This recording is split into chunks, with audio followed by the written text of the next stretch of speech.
Hello പ്രിയ ഗഡീസ്.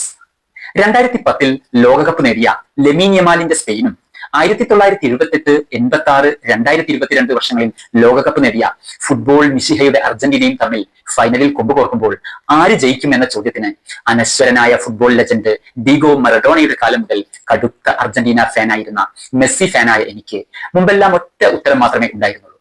എന്നാൽ ഇന്ന് African കൊച്ചു ദ്വീപായ കേപ്പ് വെർദെയുമായും ഈജിപ്തുമായും ഉള്ള കളികളിൽ അർജന്റീന താരങ്ങൾ കാണിച്ച വംശീയത ആ ഇഷ്ടം ഒത്തിരി കുറച്ചു.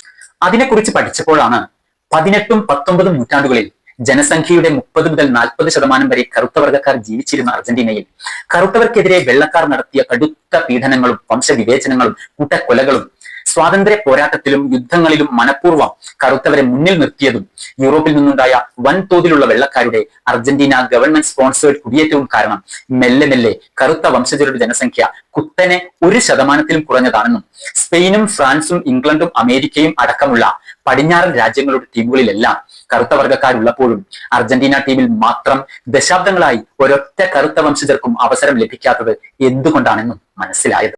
2023 ഒക്ടോബർ മുതൽ ഫലസ്തീനിലെ ഗസയിലും വെസ്റ്റ് ബാങ്കിലും ലെബനോണിലും നാസി സയനിസ്റ്റ് ഇസ്രായേൽ ഭീകരർ 22,000-ലധികം പിഞ്ചു കുഞ്ഞുങ്ങളെയും 38,000-ന് മേൽ നിരപരാധികളായ സ്ത്രീകളെയും വൃദ്ധരെയും അടക്കം 75,000-ൽ പരം സാധാരണക്കാരെ നിരന്തരം ക്രൂരമായി കൂട്ടക്കൊല ചെയ്തത് ലോക മനസാക്ഷിയെ പിടിച്ചു കുലുക്കിയിട്ടും അർജന്റീന ഗവൺമെന്റോ നാം ഏറെ സ്നേഹിക്കുകയും നെഞ്ചിലേറ്റുകയും ലക്ഷങ്ങൾ മുടക്കി കട്ടൌട്ടും ഫ്ലെക്സ് ബോർഡും കെട്ടുകയും ചെയ്യുന്ന നമ്മുടെ പ്രിയപ്പെട്ട ഫുട്ബോൾ ഇതിഹാസമായ ലയണൽ മെസ്സിയോ സയനിസ്റ്റ് ഇസ്രായേലിന്റെ മനുഷ്യത്വരഹിതമായ വംശഹത്യക്കെതിരെ ക്രൂരമായ അധിനിവേശ ഭീകരതയ്ക്കെതിരെ ഫലസ്തീനിലെ പിഞ്ചു കുഞ്ഞുങ്ങൾക്ക് വേണ്ടി ഒരക്ഷരം പോലും മിണ്ടിയില്ല എന്നത് നമ്മെ ഇരുത്തി ചിന്തിപ്പിക്കേണ്ടുന്ന കൈപ്പേറിയ യാഥാർത്ഥ്യമാണ്. എന്ന് മാത്രമല്ല, ഐക്യരാഷ്ട്രസഭയിൽ അർജന്റീന ഗവൺമെന്റ് നാസി ഇസ്രായേലി ഭീകരരെ കണ്ണുമടച്ച് പിന്തുണയ്ക്കുകയും ഫലസ്തീൻ സ്വതന്ത്ര രാഷ്ട്രത്തെ എതിർത്ത് വോട്ട് ചെയ്യുകയുമാണ് ഉണ്ടായതെന്ന് നാം തിരിച്ചറിയണം സുഹൃത്തുക്കളെ. ഇസ്രായേലി ചാര ഭീകര സംഘടനയായ മൊസാദ് ആയിരുന്നു വർഷങ്ങൾക്ക് മുമ്പ് ലയണൽ മെസ്സിയുടെ വിവാഹ ചടങ്ങുകൾക്ക് സുരക്ഷാ ചുമതല വഹിച്ചത്. മെസ്സിയുടെ എല്ലാ യാത്രകളിലും അദ്ദേഹത്തിന്റെ ബോഡിഗാർഡ്സ് മുൻ മൊസാദ് ഉദ്യോഗസ്ഥരും മുൻ ഇസ്രായേലി സ്പെഷ്യൽ ഫോഴ്സ് ഉദ്യോഗസ്ഥരുമാണ്. മെസ്സി കാലങ്ങളായി കടുത്ത സയനിസ്റ്റ് ഇസ്രായേലി സപ്പോർട്ടറും international criminal court arrest warrant പുറപ്പെടുവിച്ച ഗസ യുദ്ധക്കുറ്റവാളി നെതന്യാഹുവിന്റെ പ്രിയ സുഹൃത്തുമാണ്. 2020 മെസ്സി ഇസ്രായേലി AI കമ്പനി ഓർക്കാമിന്റെ ഗ്ലോബൽ അംബാസഡർ സ്ഥാനം ഏറ്റെടുക്കുകയാണെന്ന് പ്രഖ്യാപിച്ചിരുന്നു. ഓർക്കാമിന്റെ ഉടമസ്ഥർ കുപ്രസിദ്ധ ഇസ്രായേലി മിലിറ്ററി ചാര സംഘടനയായ യൂണിറ്റ് 8200-ലെ മുൻ ഉദ്യോഗസ്ഥരും ഡയറക്ടറുമാണ്. യൂണിറ്റ് 8200 ആണ് AI സാങ്കേതിക വിദ്യ വൻതോതിൽ ദുരുപയോഗം ചെയ്ത് ഇസ്രായേലി ഭീകരരുടെ ഗാസയ്ക്കെതിരായ ഡ്രോൺ മിസൈൽ ആക്രമണങ്ങളും ഹൈടെക് കൂട്ടക്കൊലകളും തുടർച്ചയായി നടത്തുന്നത്.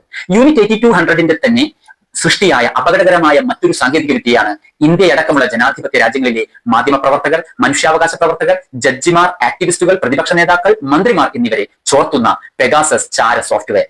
2013 ഇസ്രായേലി വംശവെറിയൻ സർക്കാരിനെയും യുദ്ധക്കുറ്റവാളി നെതന്യാഹുവിനെയും വെള്ളപൂശാൻ വേണ്ടി മാത്രം നമ്മുടെ പ്രിയ ഫുട്ബോൾ ഇതിഹാസ താരം മെസ്സി പീസ് ടൂർ എന്ന പേരിൽ മിഡിൽ ഈസ്റ്റിൽ ഒരു സമാധാന യാത്ര നടത്തുകയും അതിന്റെ ഭാഗമായി ഇസ്രായേൽ സന്ദർശിച്ച് നിരപരാധികളായ ഫലസ്തീനികളെ കൊന്നൊടുക്കുന്ന IDF സൈനികരുമായും യുദ്ധക്കുറ്റവാളി നെതന്യാഹുവുമായും കൈകൊടുക്കുകയും ഒന്നിച്ച് ഫോട്ടോ എടുക്കുകയും ഇസ്രായേൽ സമാധാനത്തിന്റെ അടിത്തറയാണെന്ന് പുകഴ്ത്തുകയും ചെയ്തിരുന്നു എന്നത് ഞെട്ടിപ്പിക്കുന്ന വസ്തുതയാണ്.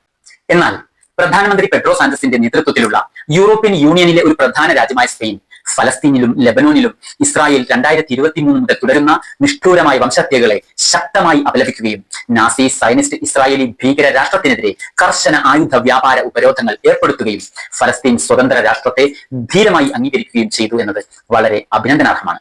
സ്പെയിനിന്റെ ലോക സൂപ്പർ താരമായ 19-കാരൻ ലെമീൻ യമാലും ആക്രമിക്കപ്പെട്ടുകൊണ്ടിരിക്കുന്ന ഫലസ്തീനും ഗാസയ്ക്കും പരസ്യമായി ഐക്യദാർഢ്യം പ്രഖ്യാപിക്കാൻ മടിച്ചില്ല. അങ്ങനെയെങ്കിൽ എന്നും നീതിക്കും മനുഷ്യത്വത്തിനും അടിച്ചമർത്തപ്പെടുന്നവർക്കും ഒപ്പം നിൽക്കുന്ന അക്രമികൾക്കെതിരെ ധീരമായി പ്രതികരിക്കുന്ന നാം മലയാളികൾ ആരുടെ പക്ഷത്ത് നിൽക്കണമെന്ന് പ്രത്യേകം പറയേണ്ടതില്ലല്ലോ, കളിയായാലും കാര്യമായാലും.